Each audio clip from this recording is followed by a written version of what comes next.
Hello guys, कैसे हैं आप सब लोग। I hope you all are doing pretty fine right. एकदम बढ़िया से होंगे, तैयारी भी एकदम पूरी जोरों शोरों से चल रही होगी एग्ज़ाम की। ठीक है, तो चलो भाई उस तैयारी को थोड़ा सा और प्रोलिफरेट करते हैं, ठीक है, और बेटर करते हैं और बढ़ाते हैं। And let's prepare for the physics part 2। Okay guys, the thing is like it is, I know it is the most dreadful subject. I know that you guys most of the people fear this subject, but the thing is, if the questions are going to come directly from certain topics, I think we should not leave these topics, right? अगर हमारे कहीं surplus में +2 +3 questions हो जाते हैं, so it does not hurt in the examination, right? And it's always about that one extra question, right? That one extra marks that can make you clear the cutoff, right? तो हम चलो करते हैं, बढ़िया से तैयारी करते हैं। और PDF you will get on the Telegram channel, ठीक है, लिंक प्रोवाइड हो जाएगा डिस्क्रिप्शन में। And like the quiz that you want to do regarding this chapter, so I have already uploaded that on my app efforts together. तो मैंने almost सारे quizzes बना दिए हैं, so you can go and do the quiz there as well. ठीक है guys, so without wasting further time let's begin the session. That is, हम शुरुआत करते हैं अपनी वर्क एनर्जी पावर से। गाइज देखो, 3 चीज़ें होती हैं यार पेपर में ना, like this is one of their favourite topics. Like ज़्यादा अगर हमें नहीं भी पता ना, थोड़ा बहुत आइडिया तो होना चाहिए यार। We always say that I do work, I have energy, I have power, right? So what does this mean in sense of physics, right? तो सबसे पहले मैं शुरू करती हूँ वर्क का। ठीक है, वर्क हमारी एक स्केलर क्वांटिटी है, एनर्जी हमारी एक स्केलर क्वांटिटी है, पावर हमारी एक स्केलर क्वांटिटी है। कहीं भी ऑप्शन में ऐसे क्वेश्चन आ जाएगा which one of these is not a scalar quantity, 4 option दे देंगे। तो इफ़ यू डोंट नो कि यार ये 3 तो स्केलर हैं, तो आप कभी एलिमिनेट कर ही नहीं पाएंगे। ओके, तो दिस इज स्केलर क्वांटिटी। ठीक है गाइज, वर्क का फॉर्मूला क्या होता है? वर्क का फॉर्मूला होता है हमारा FS cos थीटा। थोड़ा सा रुक जाना, I will tell you about that. ठीक है, एनर्जी हमारा हो गया। पावर का फॉर्मूला बहुत इंपॉर्टेंट है, पावर के फॉर्मूले से ना क्वेश्चन आ जाता है, that is work done upon time taken, कि कितना हमने काम किया कितने टाइम में, right? So this is the formula. Okay, अब यूनिट्स बहुत पूछी जाती है। What is the unit of work? That is joules. Joules है यूनिट। एनर्जी की यूनिट क्या है? जूल्स है। पावर की यूनिट क्या है? वॉट है। सो ठीक है, तो ये हमारी यूनिट्स है, राइट? अब एक और क्वेश्चन जो आता है, that is work done can be positive, 0 as well as negative. Work done तीनों हो सकता है, पॉजिटिव, 0, नेगेटिव, तीनों चीजें हो सकती हैं। ठीक है, एनर्जी से रिलेटेड हमारी तरह हमसे 2 तरह की एनर्जी पूछी जाती है, दैट इज काइनेटिक एनर्जी, जिसका फॉर्मूला होता है ½ mv²। मतलब काइनेटिक मतलब when the body is in motion, तो वो फॉर्मूला ये हो जाता है। पोटेंशियल एनर्जी का फॉर्मूला क्या होता है? mgh। तो kinetic energy is due to the velocity of the body. ठीक है, वेलोसिटी है, कुछ स्पीड है। Potential energy is due to the position of the body. ठीक है, this energy is due to the position of the body, right? तो हमें ये चीज पता होनी चाहिए। अब हमारे एग्जाम में एक जो क्वेश्चन वर्क से बहुत उठा के पूछा जाता है, दैट इज, एक तो स्केलर का पूछ लेते हैं, विच one of these is not a scalar quantity, right? तो हमें वो चीज पता होनी चाहिए। वर्क से क्वेश्चन क्या आता है? देखो, मैंने आपको फॉर्मूला बताया, work is equals to FS cos theta. Now you will say what is this FS cos theta? Suppose देखो ये गाइज, वर्क ना तब कहा जाता है फिजिक्स में, suppose this is a box, right? मैं एक बेसिक बिल्कुल लेमन लैंग्वेज में I will try to explain. तो suppose I applied some force on it, right? मैंने फोर्स अप्लाई की, बॉक्स कुछ मूवमेंट करा, बॉक्स ने कुछ मूवमेंट की, डिस्टेंस s की, ठीक है, कुछ डिस्टेंस ट्रैवल किया, अब ये बॉक्स यहां पहुंच गया। So work is dependent on 2 things. 1, I should apply some force, 2, the body should move. ठीक है, अगर इनमें से एक काम नहीं हुआ, मतलब सपोज अगर मैंने ये बॉक्स लिया and I am applying force, पर ये बॉक्स जो का त्यों है, it is as it is, it is not moving, मतलब डिस्प्लेसमेंट मतलब movement is 0 in the body, तो मेरी फिजिक्स कहती है that work done is also 0 joules. मतलब जब तक चेंज प्रोड्यूस नहीं होगा, it means work done is 0 है। ठीक है, एक क्वेश्चन पेपर में बहुत ज़रूरी आता है। देखो, द थिंग इज, जैसे एक हमारे कोई भी लगेज कैरियर होते हैं, तो वो अपने सिर पे लगेज को रखते हैं, राइट? सो दिस पर्सन, ये फोर्स कहाँ लगा रहा है बॉडी में? इस डायरेक्शन पे। बॉडी मूव कहाँ कर रही है? इस डायरेक्शन पे। So force direction is this, displacement, body चल का रही है, ये बंदा यहाँ मूव कर रहा है, तो यहाँ। तो what is the angle between force and displacement? It is 90 degree है। ठीक है, तो अगर आपको पता है वर्क डन का फॉर्मूला क्या होता है? FS cos theta. यहाँ थीटा क्या है? 90, तो मतलब FS cos 90 डिग्री क्या होता है गाइस? cos 90 0 होता है, तो मतलब वर्क डन 0 जूल्स हो जाएगा। पेपर में डायरेक्ट क्वेश्चन आता है, if a man is carrying luggage on his over his head, ठीक है, and he is moving, what is the work done by this man? You will say 0 joules. Why? Because जो अगर हमारा ये case होता है guys, this is a case अगर force and displacement are perpendicular, मतलब 90 डिग्री पे है, सो इट मीन्स हमारा जो वर्क डन है वो जीरो हो जाता है। ये चीज दिमाग में रखना, ठीक है, एग्जाम में एज इट इज पूछते हैं, ठीक है। Now I have talked about two energies, one is kinetic energy, another one is potential energy. Kinetic energy बता दिया था, due to velocity of the body, जब बॉडी मोशन में होती है उसमें काइनेटिक एनर्जी हो जाती है, ठीक है। पोटेंशियल एनर्जी क्या होता है guys? Potential energy is mgh, it is due to the position of the body, ठीक है, it is dependent on the position, ठीक है। अगर मैं बात करूं कि जैसे अगर सपोज करो हमारी एक बॉल है, ठीक है, एक बॉल जमीन पे आ रही है, ठीक है, तो सपोज एट दिस पॉइंट, ये हमारी जमीन है, ये टॉप मोस्ट पॉइंट है, ठीक है, हमने छोड़ दी ये बॉल, तो यहाँ इसका मतलब इट इज फॉलिंग डाउनवर्ड्स, ठीक है, बट एट एवरी पॉइंट इसकी जो एनर्जी है वो कांस्टेंट रहेगी। वो हमारा कौन कहलाता है? Law of conservation of energy. What does it states? It states that energy can neither be created nor be destroyed, मतलब द सम ऑफ इट्स, देखो इस बॉल में दो चीजें हैं अभी, एक तो मूव कर रही है और एक पोजिशन पे है, so kinetic energy and potential energy would be constant.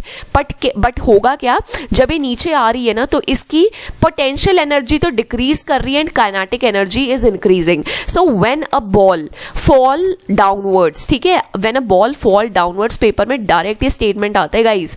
इसकी क्या मतलब, चार स्टेटमेंट्स दे देंगे, both kinetic energy and potential energy is increasing, one is decreasing, one is increasing. Always keep in mind कि इस केस में इसकी पोटेंशियल एनर्जी इज डिक्रीजिंग, ठीक है, potential energy is decreasing and the kinetic energy is increasing, ठीक है।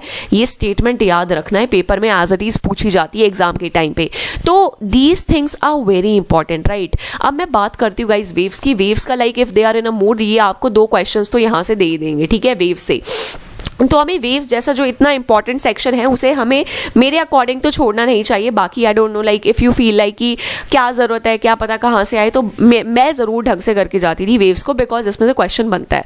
देखो यार, वेव्स ना दो तरह की होती है guys. Waves are two kinds, like एक होती है मैकेनिकल, एक तो हमारी होती है मैकेनिकल वेव्स और एक हमारी होती है नॉन मैकेनिकल वेव्स, जिन्हें हम इलेक्ट्रोमैग्नेटिक वेव्स भी कहते हैं। I will tell about electromagnetic waves in the next slide, ठीक है, मैग्नेटिक वेव्स, ठीक है। तो ये जो मैकेनिकल वेव्स होती है guys, what are these mechanical waves? तो ये होती है they require a medium to travel. ये जो वेव्स होती है ना, इन्हें एक मीडियम चाहिए to propagate. Without medium in vacuum they can not travel, they require medium to travel, okay, they require a medium. ये या तो इन्हें सॉलिड चाहिए, या ये लिक्विड के थ्रू ट्रैवल करेंगी, या गैस के थ्रू ट्रैवल करेंगी। बट नॉन मैकेनिकल की क्या इंपॉर्टेंट बात होती है, ये वैक्यूम में भी ट्रैवल कर सकती हैं गाइज। वैक्यूम की स्पेलिंग क्या होती है? VACWM, okay. So this is a spelling of vacuum. में कभी कभी स्पेलिंग करेक्ट में भी पूछ लिया जाता है, आंसर क्या दे देंगे? VACCUM। ज्यादातर लोगों को यही मतलब वो वाली स्पेलिंग याद होती है, so this is the correct spelling for vacuum. तो मैकेनिकल वेव्स तीनों मीडियम चाहती हैं, ठीक है। Non mechanical waves they can travel by vacuum as well, they can travel from vacuum as well, ठीक है, प्रोपगेट थ्रू दैट। तो अब हमारा मैकेनिकल वेव्स के कुछ एग्जाम्पल होते हैं गाइज। मतलब हमारी जो साउंड वेव्स है they are mechanical waves, water में जो वेव्स बनती हैं they are mechanical waves, whereas non mechanical waves कौन सी होती है? हमारी light waves and heat waves. Paper में डायरेक्ट क्वेश्चन आता है कि मतलब ये जो वेव्स है ये किस तरह की वेव्स है, तो उस टाइम हम कंफ्यूज हो जाते हैं, ठीक है। तो in this let's talk about mechanical waves, ठीक है। Mechanical waves they require a medium to travel, solid, liquid, gas, और sound and water are the examples of it, ठीक है। अब मैं दो वेव्स की बात करती हूँ यार, दो वेव्स जो बहुत इंपॉर्टेंट है। One is your longitudinal waves, ठीक है, one is your longitudinal waves and दूसरा हमारा ट्रांसवर्स वेव्स, ठीक है। देखो सिंपल भाषा में समझो, हमारे आसपास पार्टिकल्स है, राइट, हमारे आसपास पार्टिकल्स है, these are the particles present in the air, okay. हम जैसे मान लो सपोज मैंने बात की, ओके फाइन, आई टॉक, ठीक है, तो मेरे मुंह से थोड़ा सा प्रेशर बना और इन पार्टिकल्स को हिट किया, ठीक है। These particles will start moving. तो अगर मेरा this is my mouth, okay, this is my mouth, this is the source जहां से वॉइस प्रोड्यूस हो रही है, तो my voice is travelling like this, my sound is travelling in this direction, so this is the direction of the sound in which my sound is travelling, ठीक है। अब ये पार्टिकल्स क्या होंगे? साउंड लॉन्गिट्यूडनल वेव्स में क्या होता है, ये पार्टिकल्स यू मूव करने लग जाएंगे, okay. These particle will move like this, okay. Same direction में.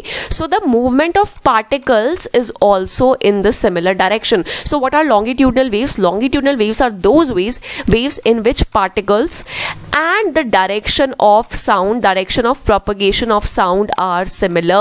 मतलब जिस डायरेक्शन में मेरी साउंड होगी उसी डायरेक्शन में पार्टिकल्स मूव करेंगे. Whereas ट्रांसवर्स वेव्स कौन सी होती हैं गाइज? जैसे सपोज करो ये सोर्स ऑफ साउंड था, यहाँ से साउंड यू प्रोपोगेट कर रही है. So this is the direction of any energy. ठीक है, डायरेक्शन ऑफ एनीथिंग. तो जो पार्टिकल्स है ना, suppose these are the particles present है, राइट, ये पार्टिकल्स हमारे प्रेजेंट हैं, तो ये पार्टिकल्स ना इस डायरेक्शन में मूव करेंगे like this. Okay, like movement तो हो रही है वेव की इस डायरेक्शन में, this is the direction of the wave, लेकिन पार्टिकल्स मूव यूं कर रहे हैं. So when the particles, when the particles and wave direction of wave is perpendicular to one another. Okay, so ऐसी waves को हम transverse waves कहते हैं. जैसे आपने कभी देखा होगा that अगर आप थोड़ा ना पानी propagate कर रहा है और आप उसमें कोई छोटा सा डिब्बा सा डाल दो तो वो डिब्बा ना ऊपर नीचे मूव करता है, वो डिब्बा आगे पीछे मूव नहीं करता. तो ट्रांसफर वेव्स हमें वाटर में बनती हुई दिखती हैं. ओके, तो आज के बाद याद रखना, साउंड का एग्जांपल क्या है? Longitudinal waves. वाटर में जो वेव्स बनती है दोज आर ट्रांसवर्स वेव्स. और ये डायरेक्ट स्टेटमेंट पूछ ली जाती है. ठीक है, लॉन्गिट्यूडनल में याद रखना जिस डायरेक्शन में वेव प्रोपगेट करेगी, मूव करेगी, उसी डायरेक्शन में पार्टिकल्स मूव करेंगे. And in transverse waves the particles are moving perpendicular to the direction of the wave. ठीक है, अब हम बात एक बहुत इंपॉर्टेंट वेव्स की करते हैं, that is your electromagnetic waves. इनसे क्वेश्चन जरूर ये पूछ लेते हैं. ठीक है, सबसे पहले पूछते हैं what are the nature of electromagnetic waves. ठीक है गाइस, ये जो इलेक्ट्रोमैग्नेटिक वेव्स होती है ना, फोटोन से बनी होती है. फोटोन क्या होता है? फोटोन न्यूट्रल होता है यार, पैकेट्स ऑफ लाइट होते हैं photon. So photon is neutral in nature. ठीक है, तो दैट्स वाई वी से जो हमारी इलेक्ट्रोमैग्नेटिक वेव्स होती है ना, they are neutral in nature. ठीक है, they are neither positive nor negative, nothing, they are neutral in nature. Okay, अब दूसरा क्वेश्चन जो हमारा इसमें बनता है दैट इज ये किस वेलोसिटी से ट्रैवल करती है? They travel with the velocity of light. Okay, अगला स्टेटमेंट जो बहुत इंपॉर्टेंट स्टेटमेंट है is that they propagate as transverse waves. ठीक है, they propagate as transverse waves. मैं क्वेश्चन भी बता देती हूँ कैसा बनाते हैं. ठीक है, what they will give you a statement that which statement is incorrect regarding electromagnetic waves. First, they are neutral in nature. Second, they travel with the velocity of light. Third, they propagate as longitudinal waves. वही question बन गया.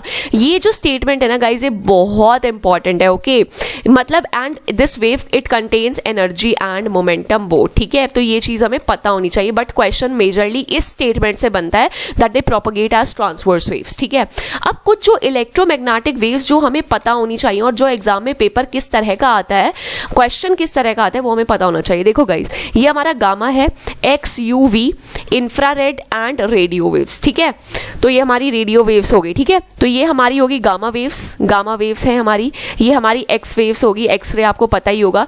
Ultraviolet. Okay, then this is your visible rays हो गया, हमारा infrared rays हो गया, and this is our radio waves. ठीक है, तो ये हमारी कुछ इलेक्ट्रोमैग्नेटिक वेव्स होती है. पेपर में डायरेक्ट क्वेश्चन आ जाता है इनमें से कौन सी वेव इलेक्ट्रोमैग्नेटिक नहीं है, तो ये तो रट्टा मार लो कि भाई ये सारी तो इलेक्ट्रोमैग्नेटिक वेव हैं और कोई वेव आ गई तो मतलब वो वेव इलेक्ट्रोमैग्नेटिक नहीं होगी. ओके, पेपर आता है, कैसा क्वेश्चन आता है गाइज, ये जो ना इनकी ना वेवलेंथ है ना, the wavelength increases like this. Okay, this is the wavelength increasing. Okay, तो मतलब वेवलेंथ सबसे कम होती है गामा रे की. Okay, this is the wavelength. Okay, मैं यहाँ लिख देती हूँ. ठीक है, wavelength increases in this direction. Paper में डायरेक्ट क्वेश्चन बनते हैं. इसमें ऑप्शन दे देंगे, इनमें से कौन से 4 ऑप्शन देंगे, इनमें से सबसे ज्यादा वेवलेंथ किसकी है. अगर आपको ये सीक्वेंस याद है ना, gamma, x, UV, infra, radio, ठीक है, तुरंत आपके दिमाग में आ जाएगा अच्छा वेवलेंथ यार इस डायरेक्शन में बढ़ रही है, तो वो फटाफट तुम चार्ट बना के आंसर कर दोगे. ठीक है, बट हमें ये चार्ट याद होना चाहिए. देखो, वेवलेंथ इस डायरेक्शन में बढ़ती है, मतलब गामा की सबसे कम, फिर एक्स, फिर यू, फिर ये रेडियो वेव की वेवलेंथ सबसे ज्यादा होती है. वेयर एज जो हमारी गाइस फ्रीक्वेंसी होती है ना, वो इस डायरेक्शन में बढ़ती है. मतलब हमारी जो फ्रीक्वेंसी है वो इंक्रीज करती है इस डायरेक्शन में. मतलब रेडियो वेव की फ्रीक्वेंसी सबसे कम है, then infrared, then visible, then UV, then X-ray and then gamma ray. ठीक है, तो हमें ऐसे चीजों को याद रखना है. पेपर में कैसे क्वेश्चन आता है, फ्रीक्वेंसी अरेंज कर दो. जब तुम्हें ये चार्ट बिल्कुल एज इट इज याद है, अब या तो तुमसे वेवलेंथ पे पूछ लेंगे, फ्रीक्वेंसी पे पूछ लेंगे, तुम्हारा माइंड वेवर ऑफ नहीं करेगा एंड यू कैन तुरंत, मतलब at that point of time only you will come to the conclusion, right? आप तुरंत आंसर बता देंगे। देखो क्वेश्चन कैसा है, which one of the following types of, ये आपके प्रीवियस ईयर क्वेश्चन ही है गाइस, मैंने खुद नहीं बनाए, विच one of the following types of radiation has a shortest wavelength. अब बताओ किसकी शॉर्टेस्ट वेवलेंथ है? Radio wave, visible light, infrared and ultraviolet. जरा देखना किसकी सबसे शॉर्टेस्ट वेवलेंथ है। तो ये हमारी इन 4 ऑप्शंस में, ये 4 ऑप्शन दे रखे हैं, तो सबसे कम वेवलेंथ है अल्ट्रावायलेट की, तो I will go for ultraviolet. Okay, if I know that chart, उस चार्ट को याद रखो, उसके अकॉर्डिंग जो भी वेवलेंथ है उन्हें याद रखो। Okay, the electromagnetic waves that are used for satellite communication are, यार देखो सैटेलाइट कम्युनिकेशन कितना लार्ज डिस्टेंस ट्रैवल करना पड़ता है, राइट, वेव को। सो फॉर सैटेलाइट कम्युनिकेशन सबसे जो लंबी वेवलेंथ की वेव होती है दैट इज यूज्ड, कौन सी वेवलेंथ सबसे लंबी है? That is your radio wave. इतना डिस्टेंस ट्रैवल करना है, पहले अर्थ से सैटेलाइट पे जाएगी फिर वापस आएगी, so that's why we use radio waves. Guys इनको याद रखना, प्लस जो हमारी इलेक्ट्रोमैग्नेटिक वेव्स की जो प्रॉपर्टीज है ना उनको याद रखना। देखो कभी कभी what they will do is that, direct नहीं पूछेंगे what is the property of electromagnetic waves, they can also mould the question in manner that X-ray जो है ना, एक्स-रे की प्रॉपर्टीज क्या होती है। हम नाउ यू विल लाइक कि हम हर प्रॉपर्टी को याद करेंगे क्या, कि एक्स की भी करें, यू की भी करें, वी की भी करें? नो, आपको पता है बेसिक मुद्दा that X-ray is a electromagnetic wave. जो प्रॉपर्टी हमारी इलेक्ट्रोमैग्नेटिक वेव्स की है those are the properties exhibited by X-ray also. तो तुरंत दिमाग में वो चीज एकदम ना स्ट्राइक करनी चाहिए, रेजोनेट करनी चाहिए, राइट? अब हम बात करते हैं एक बहुत इंपॉर्टेंट टॉपिक की, भाई दैट इज आवर साउंड। देखो साउंड इतना इंपॉर्टेंट क्यों है गाइस, साउंड पे ना पूरा एक एनसीईआरटी का चैप्टर है, एंड एनसीईआरटी के बाहर like they don't do this thing that out of NCERT वो कुछ ज्यादा आपको क्वेश्चंस पूछे, ठीक है? सो इफ मतलब if a single chapter is exclusively dedicated to sound only, तो आई थिंक साउंड से क्वेश्चन अगर 1-2 क्वेश्चन पेपर में आ जाए so it would not be A surprise for, right? ये कोई हमारे लिए कोई बहुत बड़ा सरप्राइज नहीं होना चाहिए। तो लेट्स बिगिन विद साउंड। देखो साउंड की हमने 2-3 चीजें पढ़ी थी। हमारा एक तो हमें पता होना चाहिए जो हमारा साउंड है कैसा वेव है, मैकेनिकल वेव है, it requires a medium to travel. अब मुझे एक बात बताओ, एनसीईआरटी में एज इट इज लिखा है कि साउंड सबसे बढ़िया ट्रैवल करती है सॉलिड में सबसे तेजी से, देन लिक्विड में, देन गैस में। डायरेक्ट ये अरेंज करने में आ जाता है कि velocity of sound is greatest in which of the things, right? So you should know solid में सबसे ज्यादा, जैसे हम बचपन में डेस्क पे वो सिर लगा के बोलते थे कितनी तेज आवाज आती थी। सो solid, liquid and gas in this order, ठीक है? अब ये हमारा मैकेनिकल है, ठीक है? किस तरह की वेव है? So it is longitudinal in nature. Direct paper में क्वेश्चन आता है, पूछ लेंगे what are the which of the properties of sound is not correct, incorrect, ठीक है? तो अगर तुम्हें पता है कि लॉन्गिट्यूडनल वेव है, the moment they will say sound is a transverse wave, click करेगा, यू विल तुरंत eliminate the question, you will immediately eliminate the question, ठीक है? तो लॉन्गिट्यूडनल वेव है हमारी, it requires a medium to travel, right? तो हमें ये छोटी छोटी बातें अब पता होनी चाहिए। अब सिंस मैंने आपको ये चीज बताई है तो हम थोड़ा सा और इस चीज को देखते हैं, ठीक है? अब हम बात करते हैं एक वेव की गाइस। देखो ये हमारी वेव होती है, हम वेव को ना ऐसे रिप्रेजेंट करते हैं, राइट? तो ये जो बिल्कुल टॉप मोस्ट पॉइंट होता है ना गाइस, इसे हम कहते हैं क्रेस्ट, ठीक है? इसे कहते हैं ट्रफ, ठीक है? तो ये सिमिलरली क्रेस्ट बनता जा रहा है, ट्रफ बनता जा रहा है, ठीक है? तो गाइस ये जो होता है ना हमारा, जो बिल्कुल जो मैक्सिमम डिस्प्लेसमेंट होता है साउंड का, that is called your amplitude, ठीक है? So this is the maximum displacement. तो हमारा एम्पलीट्यूड क्या हो जाता है guys? Amplitude is the maximum displacement of sound, right? कितना ज्यादा मैक्सिमम, ये है एम्पलीट्यूड, ठीक है? मैक्सिमम ये हमारा क्रेस्ट होता है, मिनिमम हमारा होता है ट्रफ, ठीक है?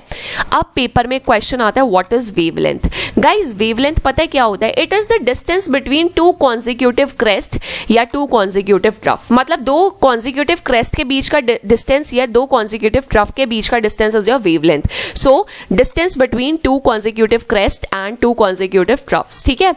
Both crest and trough, so that is your wavelength, ठीक है? इसका आपको साइन तो अभी तक पता ही होगा, दैट इज योर लैम्डा, ठीक है? इसकी यूनिट्स होती है मीटर पे, ठीक है? एक बहुत इंपॉर्टेंट चीज होती है दैट इज योर फ्रीक्वेंसी, ठीक है? फ्रीक्वेंसी क्या होती है गाइस? फ्रीक्वेंसी होता है कि ये जो वेव है हमारी कितनी बार ऑसिलेट करेगी एक यूनिट टाइम में। So number of oscillations per unit time, ठीक है? Number of oscillations per unit time, ठीक है? तो ये हमारी होती है फ्रीक्वेंसी। पेपर में क्वेश्चन क्या आता है? What is the SI unit of frequency? That is hertz, ठीक है? हर्ट्स याद रखना, ये पेपर में डायरेक्ट आ जाता है। इसका साइन क्या होता है? Like this. फिर एक होता है हमारा टाइम पीरियड। टाइम पीरियड का मतलब क्या होता है कि एक यूनिट टाइम में कितना, मतलब वन ऑसिलेशन में कितना हमें टाइम लग रहा है to complete one oscillation. To complete one oscillation how much time is required? Complete one oscillation time required, that is your time period. ठीक है, ये तो आपको पता ही है, टाइम है सेकेंड्स में है. ठीक है, ये बहुत क्लियर है. पेपर में क्वेश्चन किस तरह का आता है वो सुनो. ठीक है, पेपर में क्वेश्चन हमारा आएगा कि हमारी ये जो साउंड है इसका एम्पलीट्यूड किस पे डिपेंड करता है. ठीक है, इसका हमारा जो पेपर में क्वेश्चन कैसा आएगा कि लाउडनेस किस पे डिपेंड करता है हमारी साउंड का. मतलब आवाज एक बहुत तेज आवाज होती है, एक बहुत धीरे आवाज होती है, तो loudness is dependent on amplitude. ठीक है, एम्पलीट्यूड पे डिपेंड करती है लाउडनेस. और एक क्वेश्चन आता है कि हमारी पिच किस पे डिपेंड करती है. आप कहते हैं ना, जैसे कुछ लोगों की आवाज बहुत तीखी होती है, लाइक वी से your pitch is very high, मतलब कान फट जाते हैं, इतनी हाई पिच है. और कुछों की पिच बहुत लो होती है, बहुत मोटी आवाज होती है. ठीक है, देखो यार, हाई पिच का मतलब होता है, ये सोच लेना, दिमाग में बिठा लेना, हाई पिच का मतलब होता है श्रिल वॉइस, मतलब एकदम वो बहुत तीखी आवाज. लो पिच का मतलब होता है वो बहुत जैसे बहुत यूं डीप एकदम जो आवाज चली जाए, that is the deep voice. So that is low pitch. तो गर्ल्स की जनरली हाई पिच होती है एंड बॉयज की जनरली लो पिच होती है. ठीक है, pitch is dependent on the frequency of waves. ठीक है, लाउडनेस किस पे डिपेंड करता है? आज के बाद याद रखना, एम्पलीट्यूड पे. Pitch is dependent on frequency. Direct paper में क्वेश्चन आता है और हमें ये चीज़ पता होनी चाहिए. एक बार इतना प्यारा सा क्वेश्चन आया था, बहुत आसान सा क्वेश्चन, कि हमें मतलब दैट जो स्पीड ऑफ, आप कैसे प्रूव करोगे that speed of sound is less than speed of light? कैसे you will prove that speed of sound is less than speed of light? 4-5 scenario दे दिए कि जो साउंड है वो उसकी स्पीड कम होती है इन कंपैरिजन टू लाइट. और एक ऑप्शन था थंडरस्टॉर्म का, मतलब लाइटनिंग का. सॉरी, देखो यार, जब भी बिजली गिरती है, ठीक है, आपने ये चीज ऑब्जर्व की होगी, आपको पहले वो बिजली गिरती हुई दिखेगी, उसके बाद you will see the sound, you will here the sound. Okay, so because जो स्पीड ऑफ लाइट है, जो लाइट है वो हमें पहले दिख जाती है, साउंड की स्पीड कम होती है, तो थंडरिंग जो होती है ना, तो वो हमें बाद में सुनती है. सो डायरेक्ट पेपर में क्वेश्चन था कि ऐसा हमें कहाँ देखने को मिलता है. ओके, तो ये चीज हमें पता होनी चाहिए. अब देखो, a sound wave has a frequency of 4 kilohertz and wavelength 30 centimetre. How long will it take to travel 2.4 kilometres? Guys, इससे पहले मैं क्वेश्चन करूं, एक ना साउंड जो हमारी होती है ना, that is audible and inaudible. Audible होती है जो हम परसीव कर पाए, राइट? ह्यूमन ईयर्स कितनी साउंड मतलब परसीव कर सकते हैं? That is your 20 hertz to 20 kilo hertz, right? मतलब हम इतनी साउंड को, डायरेक्ट पेपर में क्वेश्चन आता है कि कौन सी साउंड, कौन सी रेंज की साउंड हमें ऑडिबल है. So it is 20 hertz to 20 kilo hertz. अब अगर कोई sound is less than 20 hertz, ठीक है, तो वो होती है इंफ्रासोनिक साउंड. ठीक है, जो 20 हर्ट्ज से नीचे की होती है. और जो साउंड ज्यादा होती है 20 किलो हर्ट्ज से, that is your ultrasonic sound. Guys, हमेशा याद रखना, जो इंफ्रासोनिक साउंड है ना, इंफ्रासोनिक साउंड मतलब बहुत छोटी साउंड, ठीक है, बहुत कम साउंड. तो बहुत बिग सोर्सेज है ना, वो ही छोटी साउंड प्रोड्यूस करते हैं. जैसे हमारा अर्थक्वेक्स, ठीक है, अर्थक्वेक्स हो गए, हमारे वॉल्केनिक इरप्शंस हो गए.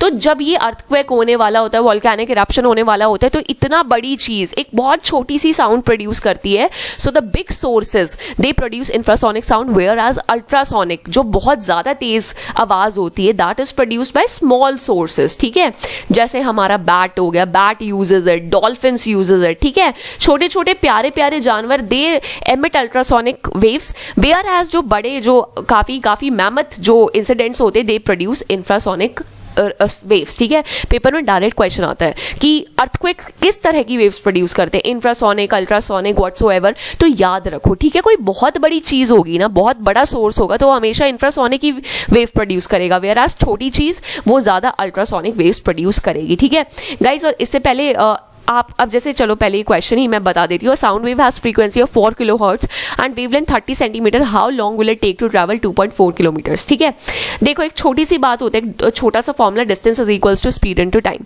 राइट? इसमें मुझे क्या क्या गिवन है? वेवलेंथ गिवन है. वेवलेंथ गाइस डिस्टेंस ही तो है, wavelength is in centimetres, right? तो मैं क्या करूंगी, मैं इसे मीटर्स में कन्वर्ट, किलोमीटर्स में कन्वर्ट करने के लिए, ओके फाइन, मैं सेंटीमीटर में ही रखती हूँ. ठीक है, सो वेवलेंथ इज 30, राइट? और हमारा जो फ्रीक्वेंसी है गाइज, एक रिलेशन हमेशा याद रखना, जो हमारा frequency, it is 1 upon time period. जो हमारा फ्रीक्वेंसी होता है, it is 1 upon time period. Okay, तो अगर आपको फ्रीक्वेंसी दे रखी है, ओके, सपोज यहाँ मेरी frequency 4 kilo hertz, hertz, right, मतलब 4000 हर्ट्स फ्रीक्वेंसी है, तो दिस इज 1/t, तो मतलब मेरा टाइम कितना हो जाएगा 1400 सेकेंड्स, ओके। तो मेरा यहाँ टाइम कितना हो गया, तो मेरा ये डिस्टेंस था 30 सेंटीमीटर, राइट, चलो मीटर्स में कन्वर्ट कर लेती हूँ, ठीक है। So it is 300 metres, speed into what is this time 1400 this, ठीक है। तो इससे क्या हम स्पीड ऑफ लाइट नहीं निकाल सकते, like speed of that sound wave, so this becomes this into 4000, don't worry question ज़्यादा नहीं आते ऐसे, ठीक है, 1200 मीटर पर सेकेंड, ठीक है, ये हमारी स्पीड ऑफ साउंड निकल गई। अब मुझे बताओ क्वेश्चन में क्या पूछा है, इसे कितना टाइम लगेगा to travel a distance of 2.4 kilometre, तो once again distance is equal to speed into time, distance कितना है 2.4 किलोमीटर, मतलब 2400 metres equals to What is the speed? Speed is 120 metre per second into time, तो ये मेरा कितना हो जाएगा, दैट इज 2 सेकेंड्स, ठीक है। तो 2 सेकेंड लगेंगे इस डिस्टेंस को ट्रैवल करने में। कभी इनका बड़ा मन करता है ना कि ये क्वेश्चंस ऐसे क्वेश्चन दे दें, then only they will give such questions, otherwise they stick to simple questions like ऐसा, the property of the sound waves that determine the pitch of the sound. अब मुझे मैंने बताया था यार, पहले ही बता दिया था दैट हमारी लाउडनेस किस पे डिपेंड करती है, loudness it depends on your amplitude, okay, amplitude कितना है, और whereas our pitch depends on our frequency, okay, so it is dependent on the frequency itself. तो इस तरह के क्वेश्चंस पेपर में आ जाते हैं। तो ये, और हाँ, एक टॉपिक जो मैं आपको थोड़ा सा बताऊंगी दैट इज योर एको, ठीक है। Suppose I am standing here और यहाँ एक माउंटेन खड़ा है, मैंने आवाज लगाई और वो आवाज मेरे को वापस सुन जाती है, मूवीज में हमने बहुत देखा है, ठीक है। सो पेपर में डायरेक्ट क्वेश्चन आता है, what is the least distance that is required between the source and that particular thing obstacle so that echo is produced. तो हमारी कितना डिस्टेंस होना चाहिए, 7.2, ठीक है, 7.2 should be the distance, 7.2 metres, right, it should be the distance between that source and that particular obstacle. Direct paper में question आ जाता है, ओके। और एक और चीज, one thing is that your sonar, ठीक है। सोनार का फुल फॉर्म क्या होता है guys, sound navigation and ranging, ठीक है, साउंड नेविगेशन एंड रेंजिंग। देखो इसको कैसे हम यूज करते हैं, सपोज एक शिप डूब गई, ठीक है, अब ये वाटर का सरफेस है, अब यहाँ रिसर्चर्स आएंगे, what they will do is sonar system setup करेंगे, साउंड वेव्स भेजेंगे, ठीक है, साउंड वेव्स क्या होगा, रिफ्लेक्ट करके वापस आएंगी। तो one thing, the scientist know the speed of sound in water, वो तो इन्हें पता ही है कि what is the speed of sound in water, ठीक है। उसके बाद इनके पास मशीन होती है कि कितना टाइम लगा सिग्नल जाने में और आने में, तो टाइम भी इनको पता है। तो डिस्टेंस का फॉर्मूला क्या होता है guys, distance is equal to speed into time. Scientist know the speed of the sound, scientist know the time taken by the sound to come back. तो क्या ये डिस्टेंस नहीं निकाल सकते कि कितना डिस्टेंस ट्रैवल करके आई है ये। सो दैट्स हाउ हम क्या करते हैं, कभी हमें पता लगाना हो ना कि इतनी नीचे शिप है, कोई आइसबर्ग है या नहीं, कोई सबमरीन है या नहीं, जो हमारी सबमरीन्स होती हैं अपनी लाइक जो दुश्मन सबमरीन्स होती हैं कैसे डिटेक्ट करती हैं विद दिस टेक्नोलॉजी ऑफ सोनार, कि कैसे हमारी जो वेव है वो गई, कितने टाइम में वापस आई, so what is the distance actually travel and what is the position of that particular submarine, okay. तो ये सारा सिस्टम ये सोनार पे डिपेंड करता है। हमारे bats they use the same process, submarines use the same process, ठीक है।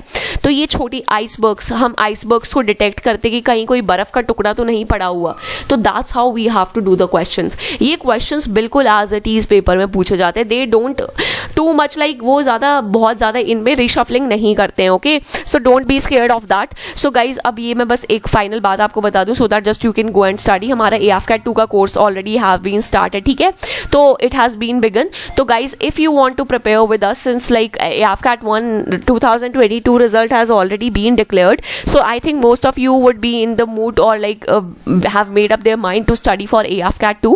So if you feel like कि बिल्कुल starting से preparation करनी है, बढ़िया से preparation करनी है, so you can definitely join us, ठीक है, for that, ठीक है।